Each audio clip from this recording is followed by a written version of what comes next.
on va regarder un exercice que j'aime beaucoup, qui est un exercice de gravitométrie. Hop. Alors, la gravitométrie, c'est une technique qu'on utilise en spéléologie et en recherche géologique pour définir s'il y a des cavités sous terre. Le système est relativement simple, on va essayer de se poser la question de quelle est la gravité ressentie à un point ici, qui est à une distance d d'une cavité qui elle est vide. Hop. Question qu'on pose, c'est est-ce que si je suis ici sur la Terre, je peux mesurer une différence dans la gravitation qui me permettrait de voir s'il y a une cavité. Et puis là, on va aller plus loin après, c'est on vous donne 10 puissance moins 6 qui est la sensibilité de votre gravitomètre. Quelle est la taille de la cavité qu'on peut découvrir en dessous. Comment est-ce qu'on attaque ce problème? On va essayer de diviser la logique de la construction de la gravitation avec une soustraction.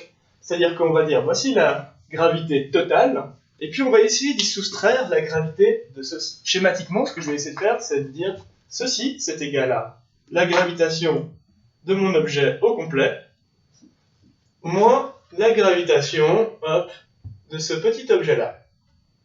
Ce qui va bien vous donner ce schéma que vous avez là-bas.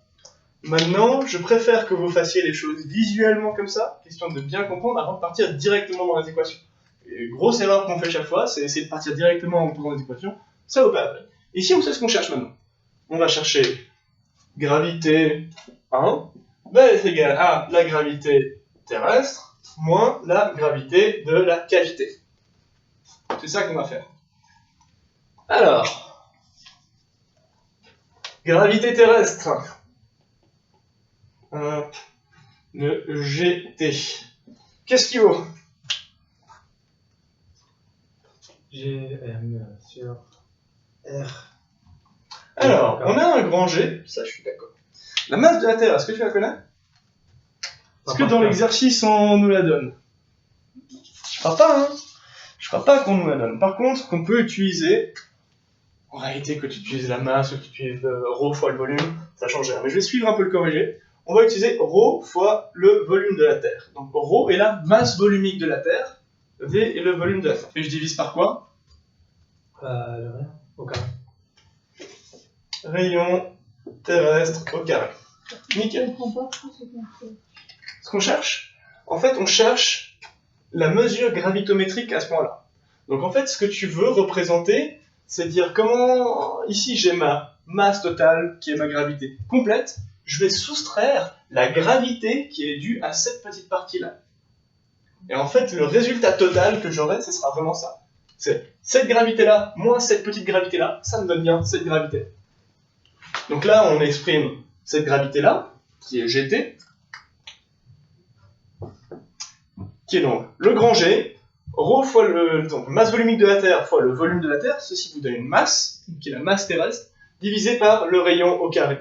C'est la même structure que la force qu'on a fait juste avant. Maintenant, on va faire G1, GC, masse de G de la cavité, donc GC, on repart, on a un grand G, on a un ρ qui reste le même, c'est le même ρ que celui de la Terre. Par contre, on va faire le volume de la cavité, et puis là, divise par quoi? RC. RC carré? Non. Non. Ici, on a un petit d. On a l'information de la distance. Et nous, ce qu'on veut, c'est la force de gravité à une certaine distance. Donc ici, quand on veut avoir la gravitométrie de ce point-là par rapport à cette petite-là, il y a vraiment la notion de distance entre les deux. Donc la distance au carré, elle va apparaître ici. Du coup, on a défini ceci, on a défini ceci. On va faire cette équation-là. Donc vraiment, G1 est égal à ça.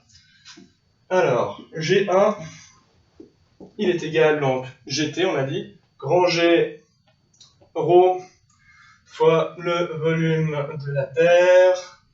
Hop. Le volume de la Terre, est-ce que je le laisse comme ça? Oui, pour l'instant, oui. Hop. Rayon terrestre au carré, moins, j'ai un grand G, j'ai un ρ, j'ai le volume de ma cavité, divisé par la distance au carré. Donc voici l'expression de ce que je vais ressentir quand je suis ici, en haut, je mesure tel champ gravitationnel. C'est pas la version la plus jolie, je vais la réécrire un tout petit peu en faisant sortir ce que je peux faire sortir. Hop, je vois que j'ai des facteurs comme le grand G par exemple qui sont inutiles à l'intérieur. Du coup, je vais réécrire ça. Grand G, le ρ, c'est le même. Je vais mettre un facteur de... Alors, le volume de terrestre, c'est quoi? Si je veux maintenant l'avoir avec le rayon. Comment est-ce que vous tenez le volume d'une boule? Formulaire. Formulaire? Non, je veux pas entendre ça. 4 tiers de pi fois r au cube. 4 tiers de pi fois r au cube, clairement. Ça, c'est le volume. 4 tiers de pi fois le rayon terrestre au cube, divisé par le rayon terrestre au carré, plus, maintenant, je fais cette partie-là, le grand G et le ρ, ils sont sortis.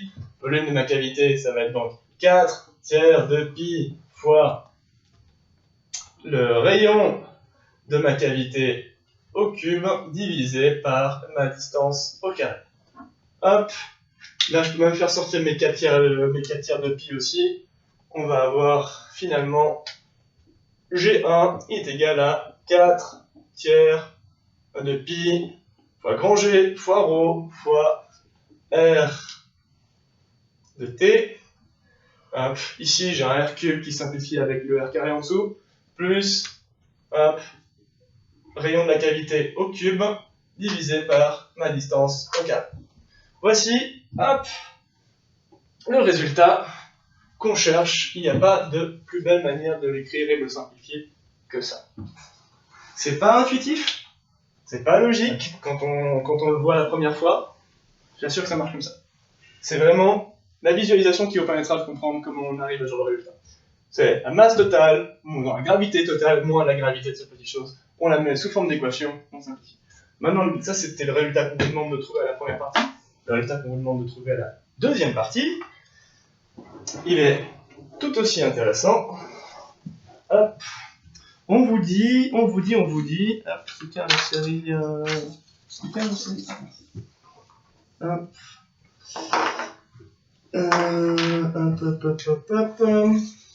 Alors, on suppose qu'on puisse mesurer le champ de gravitation avec une précision de G0 moins G1 divisé par G1. G0 est égal à 10 puissance moins 6. Ceci est notre précision de notre instrument de mesure. Et on nous pose la question, avec cette information, quelle est la taille que vous pouvez obtenir, de détection que vous pouvez obtenir pour une cavité? Alors on fait le calcul comme il nous était expliqué là. G0, c'est le GT. C'est celui-là. Du coup, je vais être sûr que je vous dis pas de bêtises à nouveau, mais normalement c'est bien celui-là. G0, ouais, rayon terrestre.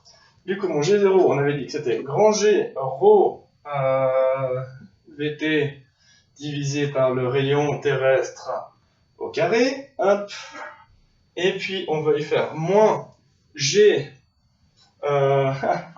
Ici, on a ceci qu'on a pris, donc le G1. Donc 4 tiers de pi grand G ρ rayon terrestre plus rayon de la cavité au cube divisé par la distance au carré. Et puis le tout, je dois le diviser maintenant par grand G ρ V volume terrestre, volume terrestre divisé par rayon terrestre au carré. Les choses qui vont simplifier là. Les choses qui vont simplifier. Moi je vois déjà, alors, ça part, ça part, ça part.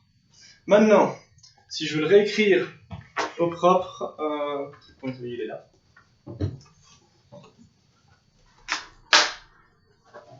Hop, je réécris au propre, j'ai donc le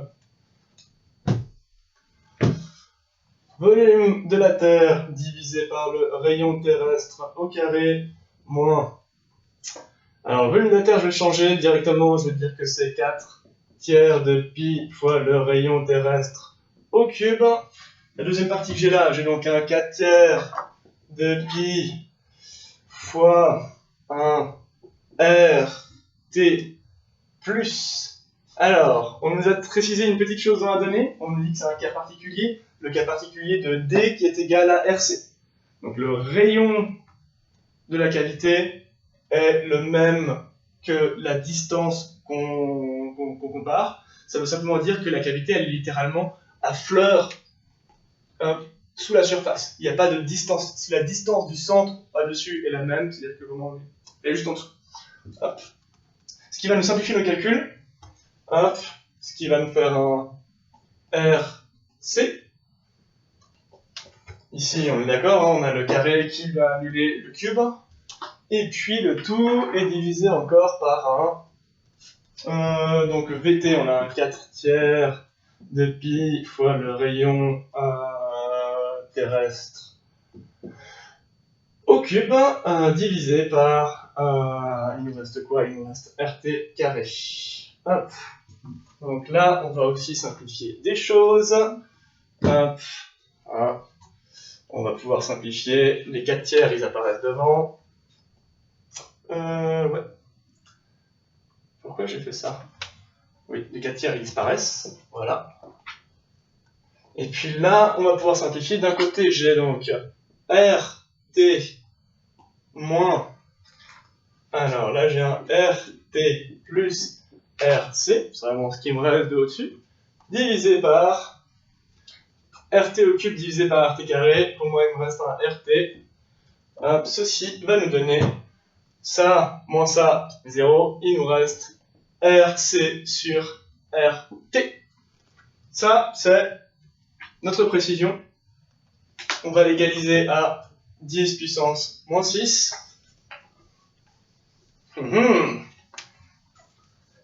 Et là, on va obtenir la réponse qu'on veut. Le rayon de la cavité par rapport à notre direction, hop, il est égal au rayon terrestre fois 10 puissance moins 6. Quel est le rayon terrestre? 6380.